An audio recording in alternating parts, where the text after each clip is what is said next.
ज्योतिष में एक ऐसा ग्रह है जो सबसे भयानक माना जाता है, सबसे ज्यादा उसके लिए डराया जा सकता है और देखा जाए तो उसके लिए सबसे ज्यादा उपाय बताए जाते हैं। लेकिन मेरा पर्सनली मानना यह है कि यह ग्रह, यानी इसका नाम है राहु, यह ग्रह हर भाव में, यानी आपकी जन्म कुंडली में जिस भी भाव में होता है वहां एक प्रकार का छलावा लाता है। अब आप यदि इसे समझ जाएं और इसे किसी भी तरीके से अपने आचरण से इसको नियंत्रित कर लें, तो यही राहु है जो आपके जीवन में आपका सबसे बड़ा सहायक भी बन सकता है। बात अब कुछ समझने की है। मैं आपको जन्म कुंडली के हर भाव में राहु को नियंत्रित करने के लिए कुछ आसान से आपको आचरण बताऊंगा और एक संकल्प बताऊंगा।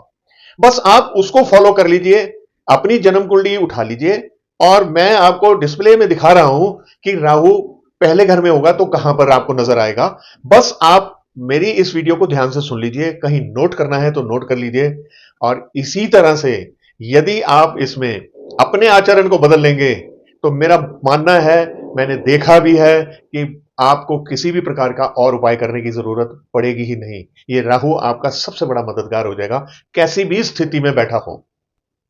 अब देखिए, जन्म कुंडली में यदि राहु आपके लग्न में बैठा है, यानी पहले भाव में बैठा है, तो यह बताता है कि आप में एक आकर्षण आकर्षण तो है, पर आपको जरूरत है उस आकर्षण को समझदारी से यूज करने की। बस इतना है कि अपने मन को इतना समझाना शुरू कर दीजिए, एक संकल्प ले लीजिए कि मैं झूठ से दूर ही रहूंगा। कितनी छोटी सी बात है। ऐसे ही जब राहु आपके दूसरे भाव यानी द्वितीय भाव में हो, सेकंड हाउस में हो, तब आप ये समझ लीजिए आपके भाषा में तो जादू है ही। अब आप अपना कर्म, अपनी कमाई कितनी ईमानदारी से करते हैं, यही राहु का आपको रिजल्ट देगा, अच्छा या बुरा। बस अपने ऊपर लालच मत हावी होने दें और हर रविवार को एक मुट्ठी चावल किसी गरीब मजदूर को बस दे दें उसको सहयोग के लिए। इतना ही संकल्प कर लीजिए कि मैंने किसी भी लालच को हावी नहीं होने देना है। अब राहु है तीसरे भाव में। देखिए, आप स्पष्टवादी रहें तो बहुत ही अच्छा होगा। कोई भी काम करना हो आपने, उसमें आपने जल्दबाजी, अंधाधुंध उसे करना नहीं है। बस इसी के हिसाब से एक संकल्प ले लीजिए कि मैं अपने कर्मों से अपनी पहचान बनाऊंगा, ना कि दिखावे से। अब जैसे राहु चौथे भाव में हो तो ऐसे लोगों का घर में मन नहीं लगता है। चाहिए थोड़ी देर के लिए बाहर कहीं हो, जब भी मन बहुत उदास हो, अपने घर को कुछ इस तरह से सुव्यवस्थित कर लो कि आपका घर में मन लगने लग जाए। और देखिए, हमेशा इस बात का संकल्प करते रहिए कि मैं हर दिन अपने घर में शांति का एक दीपक जरूर जलाऊंगा। आप देखिए, दीपक जलाएं चाहे मन में संकल्प करें, चॉइस आपकी है। पांचवें भाव में जो राहु होता है ना, ये आपकी सोच को बहुत तेज करता है। पर क्या है कि आपने कभी भी अनैतिक तरीके से ना तो प्यार अर्जित करना है और ना ही आपने पढ़ाई अर्जित करनी है। बस जब मन करता है ना कि कुछ स्पेकुलेशन कर लें, कोई जुआ सट्टा खेल लें, बस इतना संकल्प कर लें कि मैं अपने सभी विचारों को शुद्ध रखूंगा।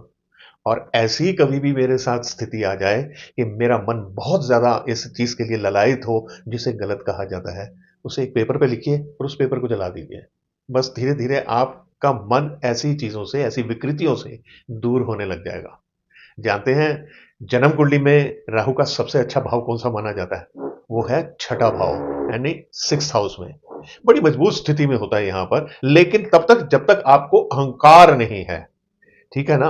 गिराता तो है ये अगर आप अहंकार करते हैं। बस आपने यही संकल्प करना है कि मैं अपनी जीत पर कोई घमंड नहीं करूंगा, बस उसे प्रभु की कृपा ही मांग लूंगा। कितना आसान है ये। अब राहु अगर सप्तम भाव में है या सेवंथ हाउस में है, तो देखिए, कभी कभी संबंधों में छल या धोखा, चाहे आप दें या सामने वाला दे, चाहे वो पार्टनरशिप हो चाहे लाइफ पार्टनर की बात हो। अब इसमें आपको एक ही संकल्प लेना है कि मैं सडन अट्रैक्शन, यानी ऐसे ही किसी को देखकर अच्छा लगे या किसी की बातें थोड़ी देर के लिए अच्छी लगे, उससे सचेत रहूंगा और अपने सच्चे बंधन उसी को ही चुनूंगा। अब अष्टम भाव के राहु की बात करें तो देखिए, ऐसा है कि आपका कुछ इंटरेस्ट गुप्त विषय में या रहस्य की तरफ आकर्षित तो जरूर होगा ही। बस आप इतना संकल्प कर लें कि मैं सत्य और धर्म से अलग जाऊंगा ही नहीं। इतना ही आपके लिए बहुत है। जब आप ये संकल्प करेंगे तब देखेंगे कि यही राहु आपको अब कष्ट नहीं देगा, शायद मदद भी कर दे आपको अचानक से। नवम भाव का जो राहु होता है, इसको कुछ लोग बहुत बुरा मानते हैं, लेकिन मैं इतना कहता हूं कि नवम भाव में यदि राहु है तो आप ना जो भी अपना ज्ञान अर्जित कर रहे हैं बिल्कुल स्वतंत्र होकर करें। और देखिए, जो भी आपके माता पिता गुरु या जो धर्म से संबंधित लोग हैं, इनका सम्मान करना शुरू कर दीजिए, इनको क्रिटिसाइज कभी मत कीजिए। बस यही संकल्प कर लीजिए कि मैं इनकी हमेशा इज्जत करूंगा। आपको सब कुछ पता नहीं है, इतना ही जान लीजिए। अब दसम भाव का राहु भी बहुत अच्छा कई बारी माना जाता है, अक्सर ही माना जाता है। कैरियर के लिए ये बहुत अच्छा होता है और ये कई बारी इस कैरियर में चमत्कार भी कर देता है। लेकिन जब आपके जीवन में आप शॉर्टकट अपनाने शुरू कर देते हो, फिर यही नुकसान देने लग जाता है। तो आपने जो भी सम्मान अर्जित करना है, आप ये संकल्प कर लें कि मैं ईमानदारी से सम्मान या अपना काम वो करूंगा। किसी अंधे लक्ष्य को पाने के लिए ना मैं कभी जोर जबरदस्ती नहीं करूंगा, उसके लिए प्रयास भी नहीं करूंगा। 11वें भाव का जो राहु है, यहां सुख तो देता ही है, लेकिन एक लालच भी देकर सब कुछ छीन भी लेता है। तो बस इतना ही संकल्प कर लें कि व्यर्थ की आपने कोई लालच नहीं करनी है, और इतना मान लीजिए कि सिर्फ केवल संतोष से ही मैं सफलता पाऊंगा। अब बात करते हैं 12वें भाव का राहु, यानी 12th हाउस में। आपके सपने तो सच में बहुत तेज हैं, कई प्रकार के आपके मन में लालसाएं भी हैं, लेकिन आप संकल्प करें कि व्यर्थ का खर्चा तो मैंने करना ही नहीं है। और दूसरी सबसे जरूरी चीज यह है कि आप अध्यात्म की राह पर चल पड़े, अध्यात्म को अपनाएं।